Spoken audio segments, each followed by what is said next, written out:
Juru bicara TPN Ganjar Mahfud Aiman Wicaksono mendatangi Komnas HAM terkait penyitaan ponsel miliknya saat diperiksa sebagai saksi dalam kasus dugaan penyebaran berita bohong atau hoax. Selain ke Komnas HAM, Aiman juga melaporkan penyidik Polda Metro Jaya yang menyita HP pribadi miliknya ke Divpropam Mabes Polri.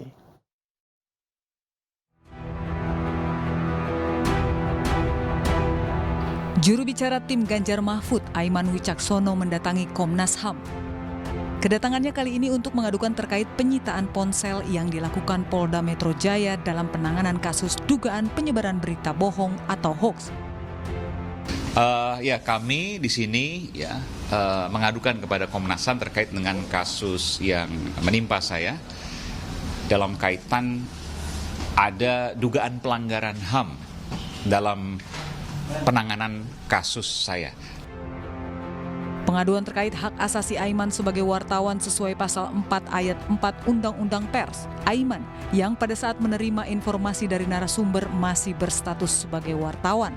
Sehingga sejak diterima informasi itu, Aiman dilindungi oleh hukum, yaitu memiliki hak untuk tidak memberikan bukti narasumber. Hak ingkar wartawan untuk melindungi narasumbernya. Karena persis di dalam handphone inilah terjadi percakapan antara Aiman dengan narasumbernya. Dan kelihatannya yang ingin dicari adalah narasumber itu. Sementara itu, Komisioner Komnas HAM Hari Kurniawan menyebutkan bahwa jurnalis adalah pembela HAM, sehingga kinerjanya dilindungi undang-undang. Komnas HAM juga akan berkoordinasi dengan Dewan Pers terkait kasus yang menimpa Aiman. Jurnalis itu kan semuanya pembela HAM toh.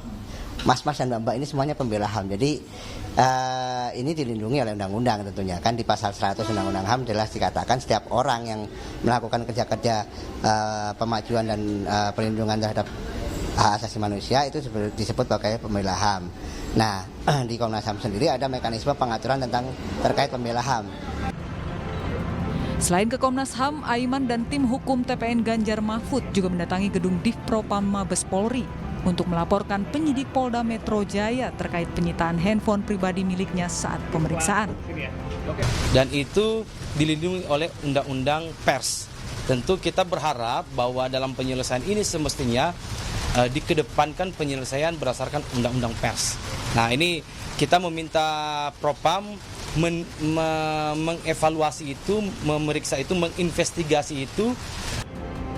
Wakil Direktur Eksekutif Deputi Hukum TPN Ganjar Mahfud, Vincentius Medrova menjelaskan, aduan ke Divpropam Mabes Polri untuk dapat mengevaluasi proses penyidikan yang terjadi di Polda Metro Jaya. Aiman bersama tim hukum TPN juga akan melakukan pra-peradilan ke Pengadilan Negeri Jakarta Selatan terkait prosedur penahanan telepon seluler miliknya.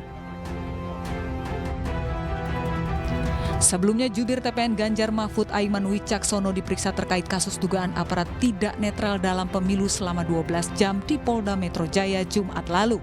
Sementara itu, penyitaan ponsel Aiman oleh penyidik dinilai melanggar hukum karena Aiman masih berstatus saksi. Dari Jakarta, Tim Liputan iNews melaporkan.